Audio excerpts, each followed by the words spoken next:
John?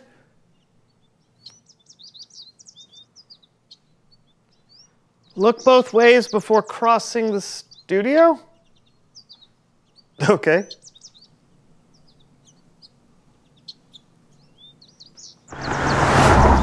Ah! What?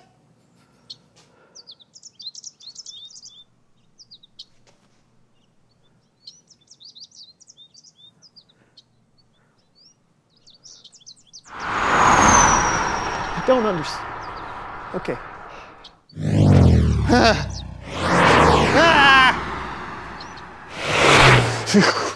Okay, here goes nothing.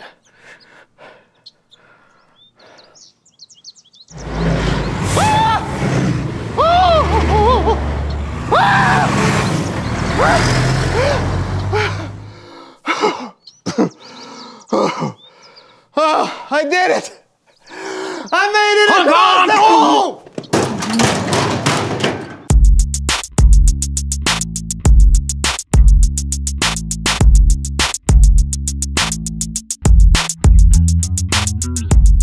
Hello everyone, I'm Brandon. I'm John. And welcome to the So-and-So Show. Happy February. Did you say February? Yeah. I know there's an R there, but most people don't pronounce it. Oh, well, most people are wrong.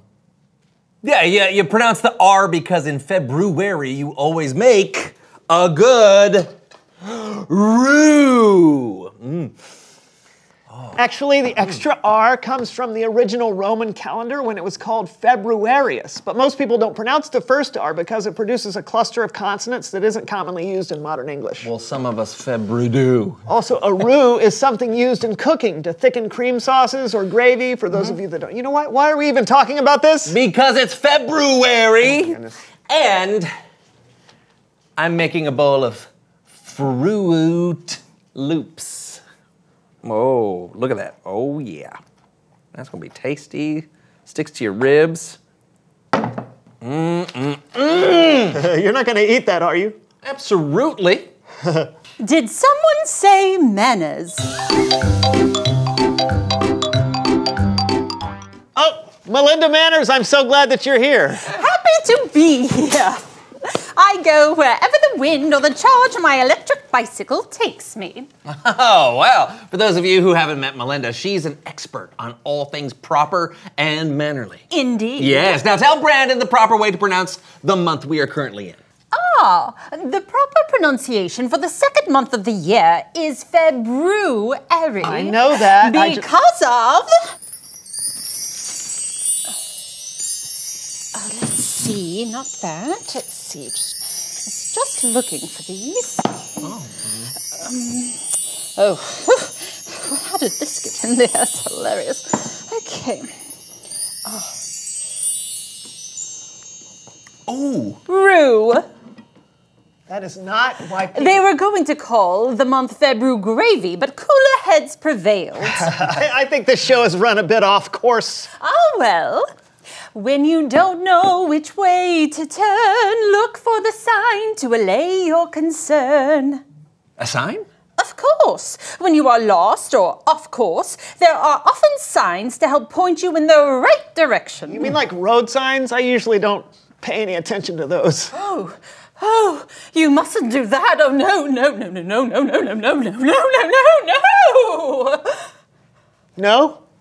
No. Oh. Without road signs, how would one know the rules of the road? No. Rules are there for us to follow when you run, when you drive, or when you eat a marshmallow. What are the rules for eating a marshmallow? Let's play a game. Oh, look over there. What? Voila! Wow! Amazing. This game is called Name the Road Sign. Awesome! Oh, really? Road signs will be displayed on the video monitor, and you will take turns to see how many signs you can identify. John will go first. Great! And start. Okay, stop sign, yield sign, railroad crossing, no left turn, pedestrian crossing, school zone, narrow bridge, merge, construction zone, bicycle crossing, divided highway, low clearance, one way, T intersection. No U-turn. Oh! Excellent work, John. You certainly know how to respect the rules of the road. 15 points. Yes! Brandon, and go. Okay, look in all directions. Whirlpool ahead. Broken circle. Circle. Traffic circle. Yes. Yeah. Look both ways before you cross the street. Parallel lines. Oh no, parallel parking. Both ways when you. Oh, two-way traffic. H. The letter H. Halt. It's like a stop sign, but it's a halt sign. Halt. No. Okay. Helicopter landing pad with a helicopter. H is a. Hiya. Hello. Howdy do, stranger. Welcome to our town. Time is up. That was, of course, Hospital. and a bonus point for John. That's no fair. His were way easier. No. Very well. Let's do another round. This time you will both be allowed to answer at once. Yes. And begin. Okay. Spaghetti Junction. Only drive in reverse. Oh no, that's Steep cliff. Use caution. Wow. Look out, Low-flying that- airplane. Oh, that's it. Alpaca crossing. Llama crossing. Unicorn crossing. The one with the Camel crossing. No, still with the one. No with right turn of driving a camel. Warning! Killer mosquitoes. Chickens playing chicken. And one more. Wait! I know this one. It's man in an orange circle. Awesome hair alert. Silhouettes waving. I am not good at this. It is, of course, It's Bible story time. Bible story time with Kellen.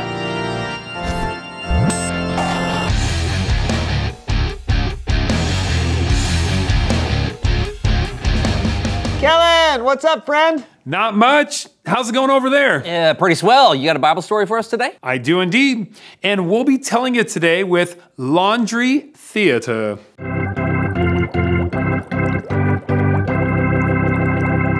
Our story comes from the book of Luke.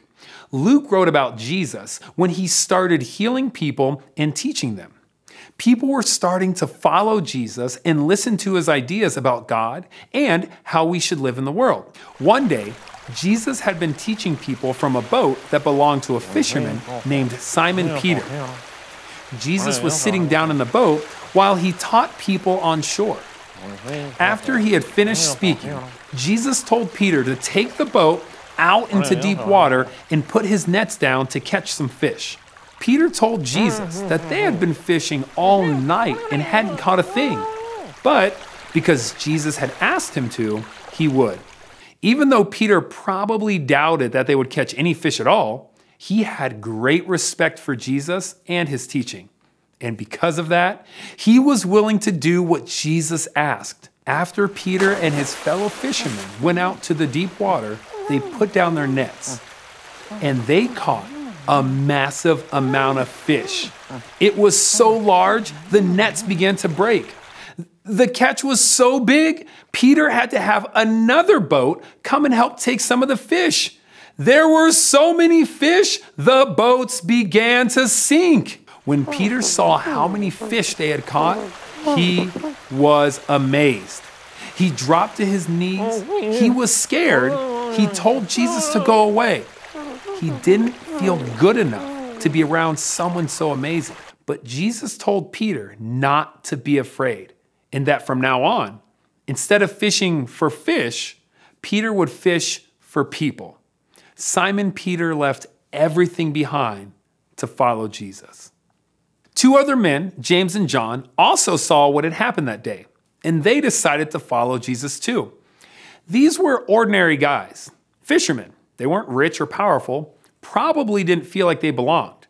But Jesus was going to use them to change the world. And not long after that, Jesus met someone else, a tax collector named Levi, who was more commonly known as Matthew. Now, back then, tax collectors were generally not liked by people. But when Jesus saw Matthew, Jesus told him to follow him. And Matthew immediately got up and left everything and followed Jesus. Then Matthew threw Jesus a banquet, or a party, and there were other people there, other tax collectors. And some of the religious leaders were not too happy about that.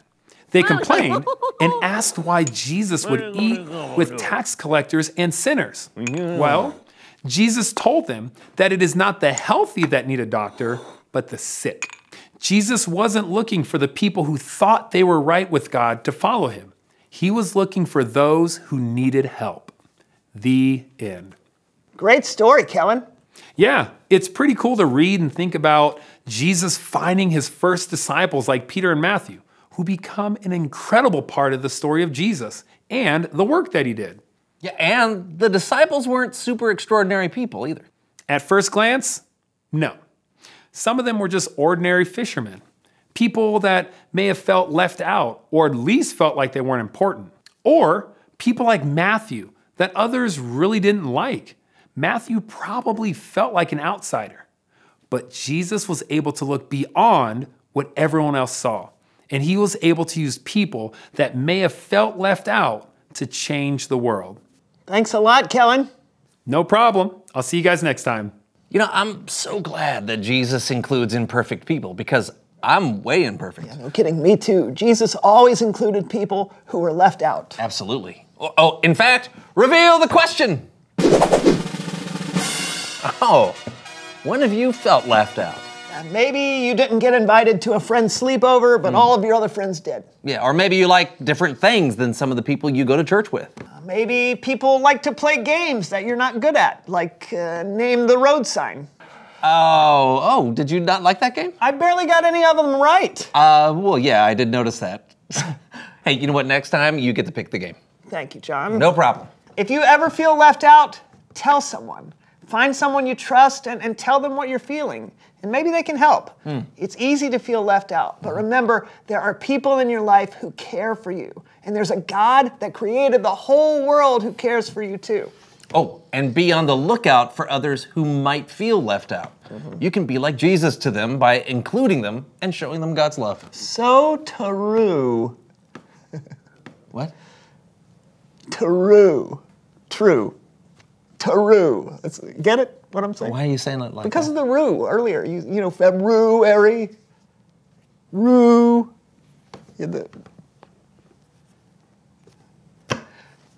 Well, that's all the time we have today, but we'll see you next time on the So-and-So Show. Remember the rue at the beginning of the show? You had the rue out. We argued about February. Rue. I feel left out. Push my spoon away from me. Yes, and now enjoy. Oh. What do you call an Australian roo What? made by a kangaroo? What? A roo-roo. Oh, no. Oh, yes. No.